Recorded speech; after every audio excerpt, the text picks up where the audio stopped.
masyarakat itu masih kurang literasi tentang kesehatan mental. Jadi Syiar Muslimah Sulut itu adalah sebuah komunitas yang isinya perempuan semua. Rangkaian kegiatan itu di tanggal 1 nanti 2 hari lagi ya berarti ya, hari Sabtu sore itu kita ada kampanye terbuka. Kami tertarik dengan isu kesehatan mental karena kita tahu bahwa isu kesehatan mental itu bukan lagi yang namanya isu lokal. Dengan pendekatan psikologi dan agama itu diminati. Banyak yang merasa seperti menemukan sebuah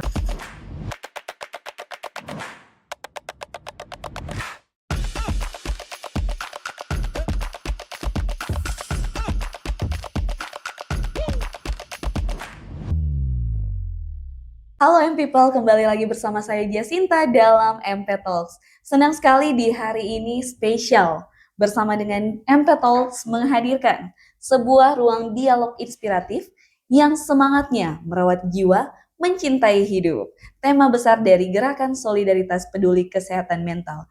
Hari ini kita akan membahas hal-hal yang sering luput dari perhatian kita, namun sangat dekat dengan kehidupan kita.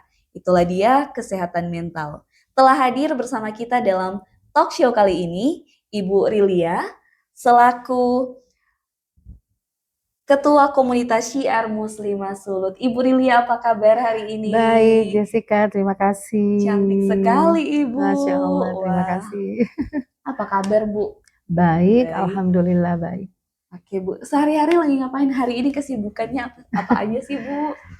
Sehari-hari kesibukannya ya normal lah sebagai perempuan yang saat ini saya lumayan aktif di sosial, kemasyarakatan dan juga keagamaan di bidang dakwah. Tapi juga saya seorang birokrat, saya seorang ASN gitu. Baik, wah luar biasa, sudah mengabdi kepada negara, masih juga terus aktif di sosial dan melayani ya Bu di dakwah. Wah keren banget. Ibu Jacinta mau tahu lebih lagi nih, apa sih sebenarnya komunitas Syiar Muslimah Sulut? Terima kasih Jessica. Jadi Syiar Muslimah Sulut itu adalah sebuah komunitas yang isinya perempuan semua. Perempuan semua ibu-ibu ya muslimah yang intinya kita adalah sebuah gerakan syiar dan dakwah yang ruh kita awalnya adalah kajian-kajian agama, kajian ilmu agama, kemudian kita juga ada program sosial kemasyarakatan. Nah, kita sebuah komunitas terbuka yang berasal dari berbagai latar belakang, ya personilnya berbagai latar belakang, komunitas kecil, kita personilnya tidak banyak, tapi berusaha untuk menyajikan berbagai program-program yang insya Allah bermanfaat untuk banyak orang. Wah luar biasa keren. Jadi tidak hanya di kajian dan dakwah ya Bu, Iya, tetap betul. memiliki program-program sosial ke masyarakat. Bu, ini Jacinta mungkin tadi sempat membahas menyinggung nih kesehatan mental. Apa sih Bu hubungannya dari komunitas Syiar Muslimah Sulut dengan isu kesehatan mental? Apa sih fokusnya Bu? Kenapa melihat isu kesehatan mental ini penting untuk kita angkat? Nah, itu Jessica. Tadi saya katakan bahwa komunitas kita itu selain kita bergerak di dakwah, keagamaan, kita juga melaksanakan program-program sosial kemasyarakatan. Nah, ini adalah salah satunya dan kami tertarik dengan isu kesehatan mental karena kita tahu bahwa isu kesehatan mental itu bukan lagi yang namanya isu lokal, daerah, nasional, bahkan itu sudah merupakan isu dunia. Dan kami tertarik karena memang dalam perjalanan dakwah kami itu kami banyak menggunakan pendekatan selain pendekatan agama, spiritualitas juga pendekatan psikologi. Dan ternyata itu banyak diminati ya, banyak mereka ibu-ibu ataupun para peserta yang biasanya kita suka bikin apakah itu kajian ilmu ataupun seminar-seminar dengan pendekatan psikologi dan agama itu diminati. Banyak yang merasa seperti menemukan sebuah tidak juga dikatakan jalan keluar, tapi mereka seperti merasa ada sesuatu yang bisa memberi banyak jawaban-jawaban dari apa yang mungkin mereka rasakan sehari-hari. seperti itu. Iya. Sudah berapa lama sih Bu komunitas Syiar Muslimah Sulut ini bergerak dalam isu kesehatan mental? Kalau isu kesehatan mental itu sendiri yang memang benar-benar kita fokuskan di isu kesehatan mental tahun ini. Tahun-tahun sebelumnya seperti saya katakan tadi dengan melakukan pendekatan spiritualitas dan psikologi seperti itu. Nah, tahun ini kita melihat itu bisa semakin mengerucut dan kami sebagai komunitas ingin menjadi sebuah ruang aman dan ruang pulih. Jadi istilahnya punya karakter tersendirilah untuk syiar dan dakwah yang ada di Sulawesi Utara, SMAI atau Syiar Muslimah Sulut bersama dengan yayasan kami, Yayasan Suara Madani Indonesia, kami ingin menjadikan komunitas kami ini juga salah satunya fokus pada isu kesehatan mental. Kita tahu sendiri kan Bu, sementara ini isu kesehatan mental baru nih. Di Sulawesi Utara masih banyak yang bungkam, masih banyak yang belum mau berbicara tentang kesehatan mental sendiri. Dari pengalaman Ibu nih, dalam menyuarakan pentingnya isu kesehatan mental ini, kira-kira tantangannya apa Bu dalam menyuarakan hal ini? Nah, tadi Jessica bilang ini isu yang baru. Sebetulnya isu kesehatan mental itu bukan isu yang baru sebetulnya. Tetapi itu tadi dikatakan mungkin bukan juga baru menyuarakan, tapi untuk menyuarakan secara lebih luas, secara lebih masif. Nah, itu yang mungkin saya pikir baru sekarang ya, karena kita konsepnya kolaborasi seperti itu.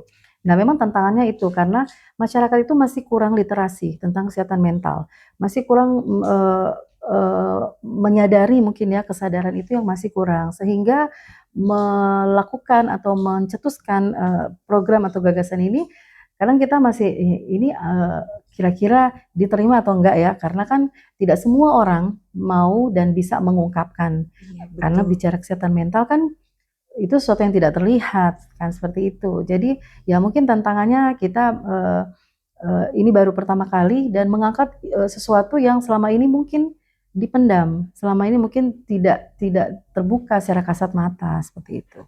Wah, iya apalagi di Sulawesi Utara ya, stigma sosial terkait Iya, kesehatan mental betul, ini masih kuat, Bu. betul, betul. Oh, ada nggak Bu cara-cara untuk membantu orang berani menyuarakan hal ini?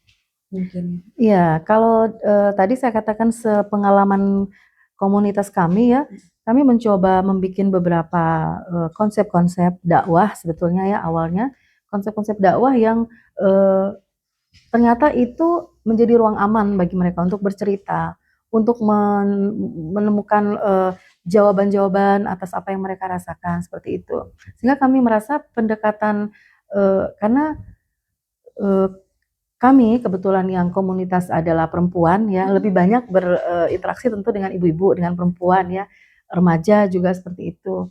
Dan kami melihat bahwa pendekatan yang terbaik itu adalah kita memberikan ruang aman untuk bercerita, untuk menyampaikan apa yang mereka rasakan.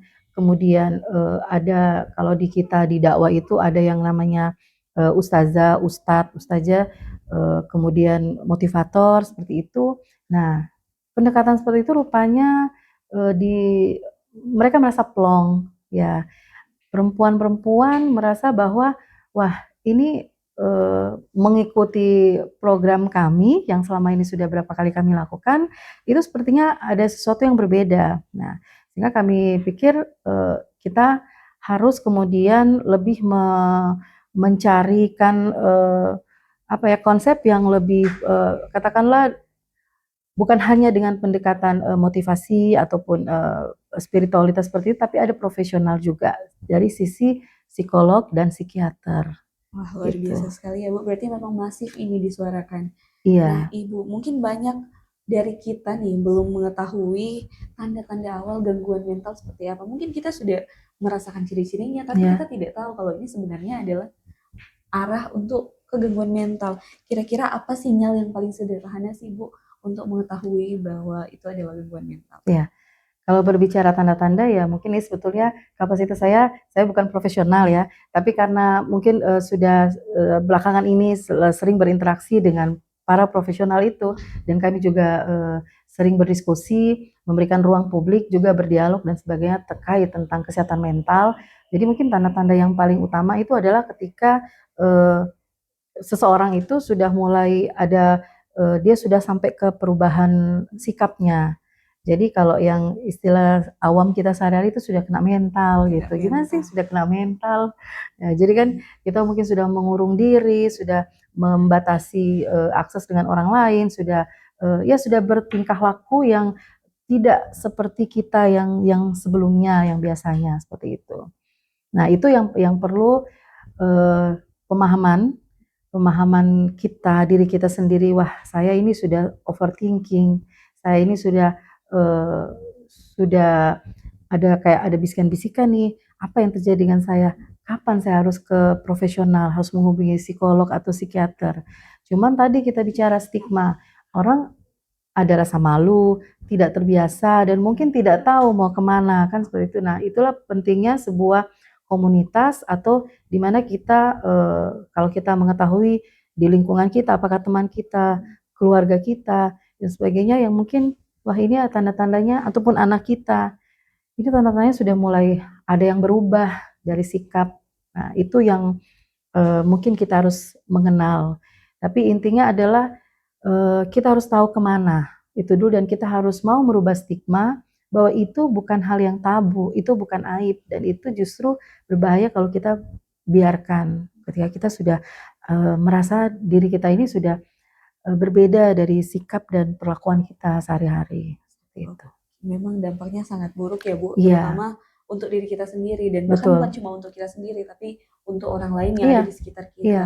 Apalagi belakangan di Sulawesi Utara nih banyak kasus-kasus yang terekspos iya, akibat gangguan mental. Dan betul, bahkan sudah terjadi seperti itu, masih ada pun masyarakat yang ya dalam tanda kutip betul. Mereka menjudge. ya justru tidak. Padahal dukungan lingkungan itu sangat sangat penting.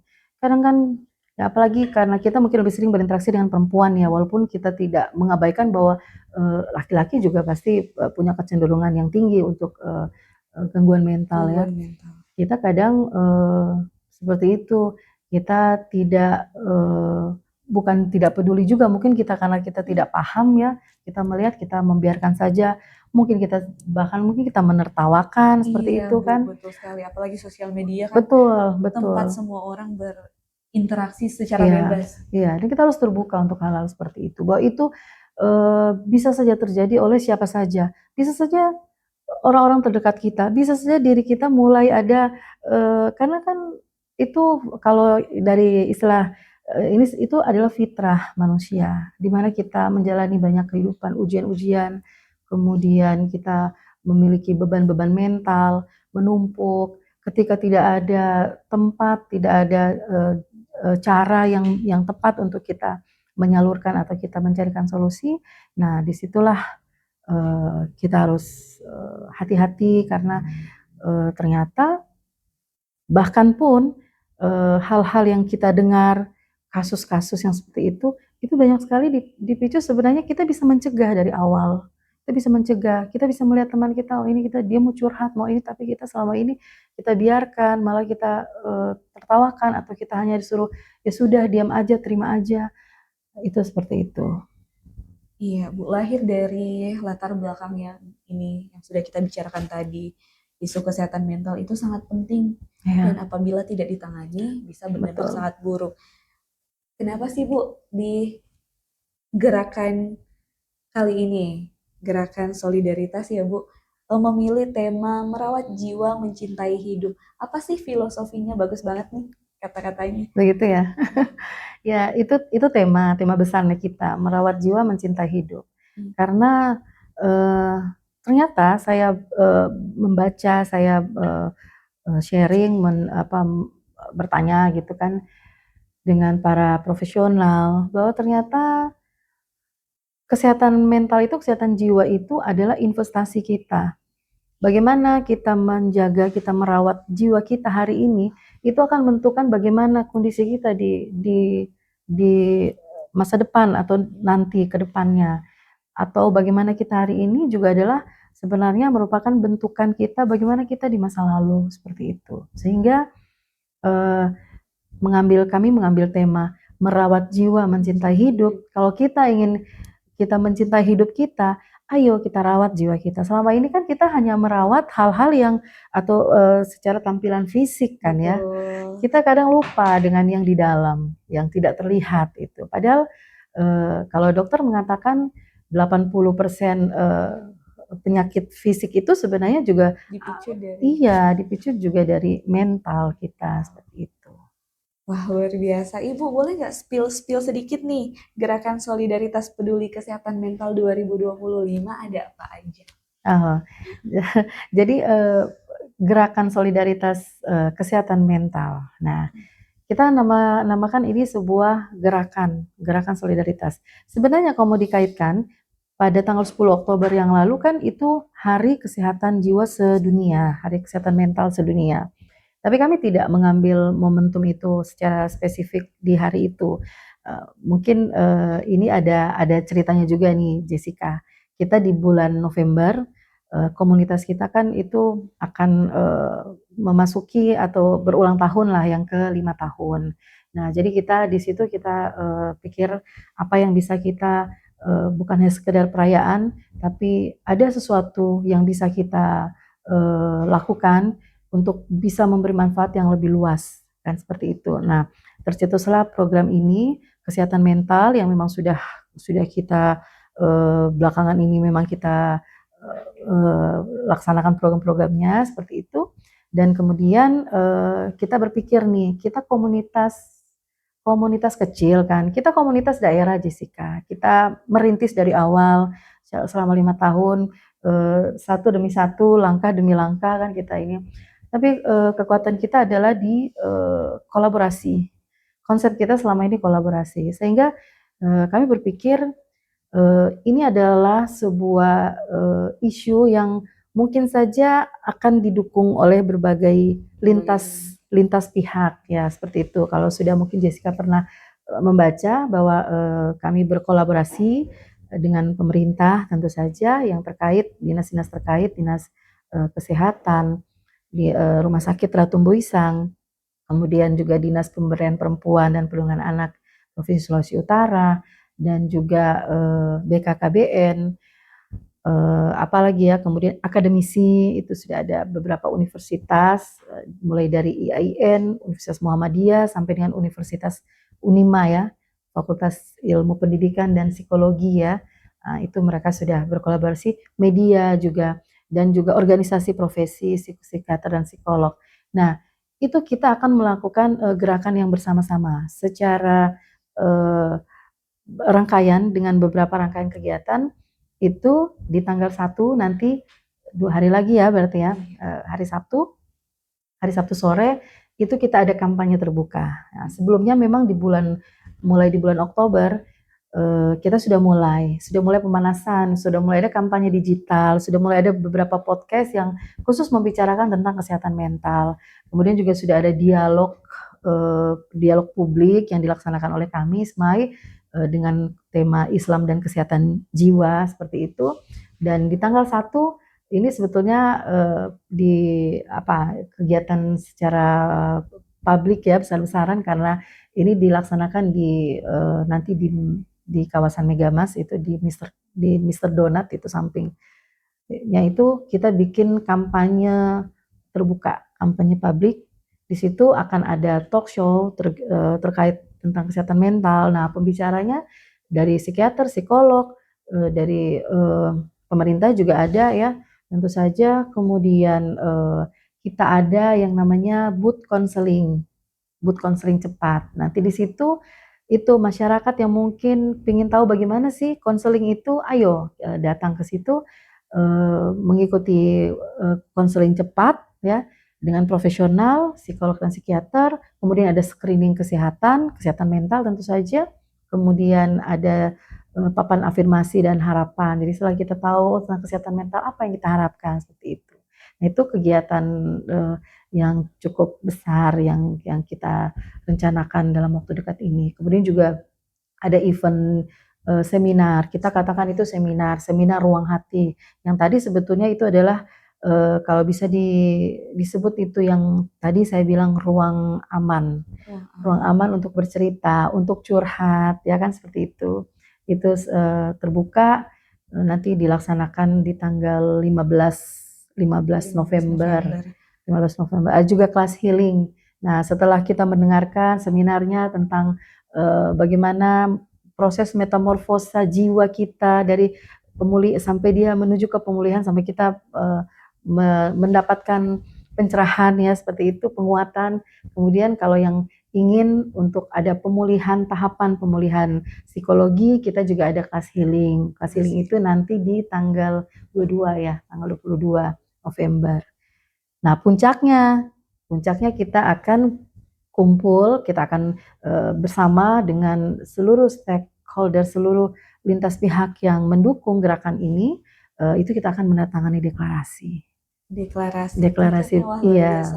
Ibu, dari berbagai rangkaian kegiatan tadi yang sudah disampaikan, berarti gerakan solidaritas ini menggandeng pemerintah ya, Bu? Iya, betul. Gimana sih, Bu, perhatian dan komitmen pemerintah provinsi saat ini dalam menangani isu kesehatan mental? Iya, tentu saja kami sangat berterima kasih ya untuk pemerintah Provinsi Sulawesi Utara, Pak Gubernur, Dinas Kesehatan, Dinas Pemberdayaan Perempuan, Rumah Sakit Jiwa, Rumah Sakit Ratu Buisang, itu didukung. Mereka sangat welcome, sangat merespons dengan baik permintaan kita, permohonan kita untuk bisa mendapatkan dukungan dan kolaborasi dengan program ini. Mereka sangat welcome. Kami berharap akan ada berkelanjutan, bukan hanya sampai di seremoni kita tanda tangan.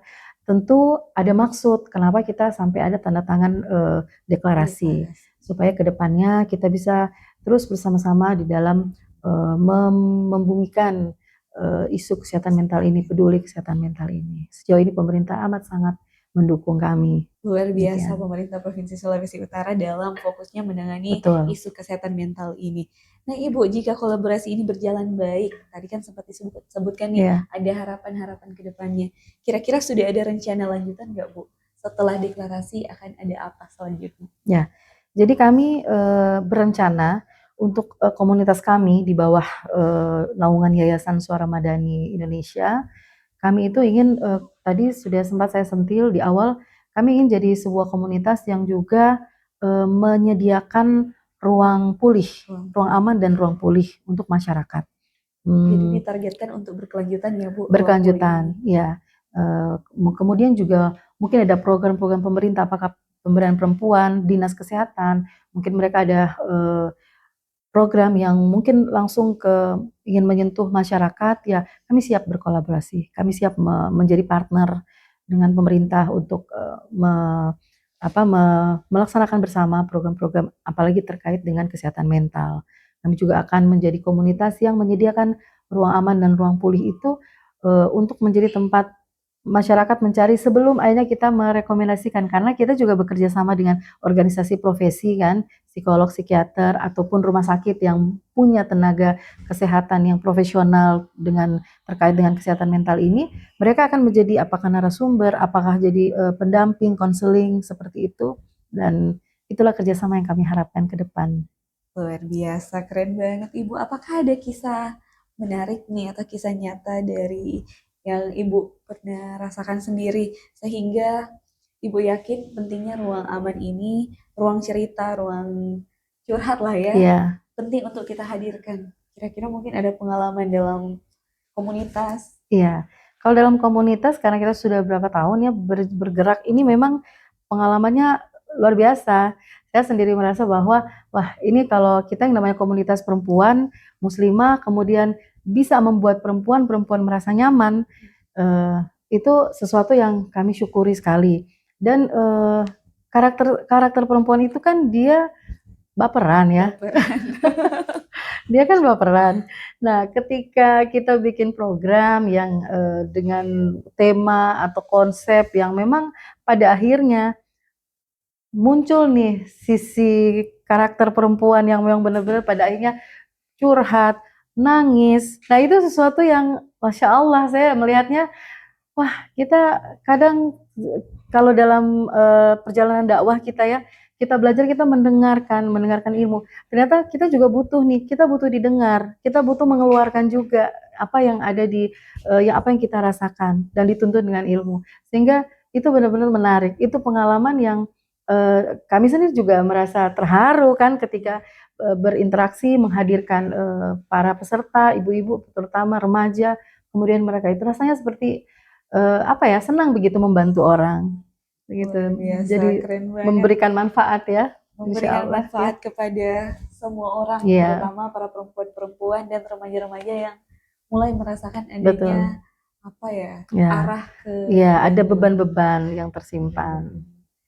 Oke, Ibu, apa sih Bu pesan-pesan yang ingin disampaikan dalam podcast kali ini untuk penonton yang sedang berjuang dalam diam menghadapi tekanan-tekanan? Oh ya, Mungkin teman-teman di sini ada yang sedang mengalami tekanan? ya. Jadi kalau pesan kami, SMAI dan YSM itu bahwa kepada sahabat semuanya, ibu-ibu, adik-adik, anak-anak, perempuan, bapak-bapak, kalau kita merasakan beban, kita bicara, kita jangan diam. Berani bicara, berarti kita berani pulih. Kita mulai sekarang kita hentikan stigma. Mari kita bicarakan kesehatan mental secara lebih terbuka, secara lebih membumi. Seperti itu. Dari yang bisa kita simpulkan dari podcast kali ini, mungkin masih banyak orang menganggap bahwa pergi ke psikiater, ke psikolog itu gila. Iya, betul. Nah, itu yang paling sulit.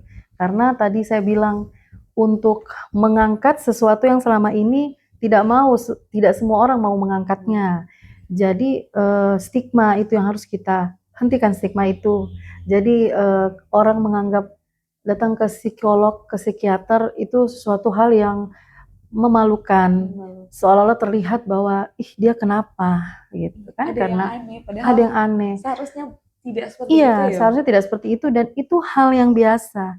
Seseorang dengan tingkat pendidikan yang tinggi, dengan kondisi yang mungkin terlihat baik-baik saja dari luar, seseorang dengan apa, dia memiliki banyak harta dan sebagainya, segala sesuatu yang kita lihat semuanya baik-baik dan belum tentu. Dia baik-baik. Iya, karena kesehatan mental tidak dijamin dengan segala yang berbau dengan label ataupun jabatan seperti itu. Jadi stigma itu. Jadi kita jangan sama sekali menyepelekan. Kita berani bicara supaya kita berani pulih. Menarik nih Bu, seminar ruang hati, kampanye Iya, terbuka nih, apalagi kampanye nantinya terbuka. yang akan ada booth Konseling. konseling cepat. Iya. Ini terbuka nggak Bu buat umum? Oh iya, terbuka. Jadi untuk kampanye ini karena kita kampanye publik ya, terbuka untuk umum. Jadi silakan siapa yang ingin datang mendapatkan edukasi, mendapatkan sosialisasi, mengenal lebih dekat dan lebih paham bahwa apa itu psikolog, bagaimana psikologi, psikiatri, bagaimana untuk mencari jawaban atau mencari profesional konseling seperti apa. Bahkan kita bisa screening. Kita udah ini nggak kita, jangan-jangan kita ada kecenderungan. Dan itu sah-sah saja. Harusnya kita jangan merasa saya nggak mau di screening nanti justru intinya kita ini untuk pencegahan. Kalaupun sudah mulai ada kecenderungan, ayo kita bersama-sama memberikan solusi jalan keluar dan saling menguatkan. Iya, jadi buat teman-teman nih yang nonton talk show kita kali ini, yang ingin screening kesehatan mental, boleh langsung saja datang di kampanye nantinya yang akan diadakan di kawasan Megamas pada tanggal 1 1 November. Luar biasa. Di sana teman-teman bisa konsultasi, konseling secara cepat dengan para profesional. Jadi kita bisa mendapatkan ruang aman, bisa tahu nih kesehatan mental kita sudah seperti apa, dan jika ada penyimpangan ya Bu, kita boleh langsung menghubungi psikiater. Betul.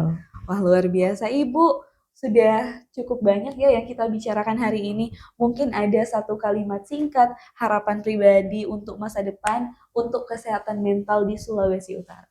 Ya, saya berharap kita mulai dari sekarang. Ini adalah awal, bukan seremoni yang sudah yang cuma dilakukan dan selesai. Ini ada awal di mana diri kita sendiri harus menyadari dan harus peduli. Kita harus mencintai diri kita sendiri. Dan kemudian kita juga harus peduli dengan lingkungan kita, menyelamatkan jiwa orang-orang terdekat kita mungkin, seperti itu. Dan saya berharap dari sini lahirlah sebuah kepedulian yang besar dan secara masif di Sulawesi Utara khususnya ya, karena kita ada di sini, sehingga Sulawesi Utara itu menjadi daerah yang benar-benar peduli terhadap kesehatan mental. Bukan hanya di lingkungan di diri kita sendiri, di lingkungan pergaulan, di keluarga ya, tapi juga di lingkungan kerja seperti itu. Sehingga kita benar-benar bisa menciptakan suatu kondisi yang peduli terhadap kesehatan mental seseorang.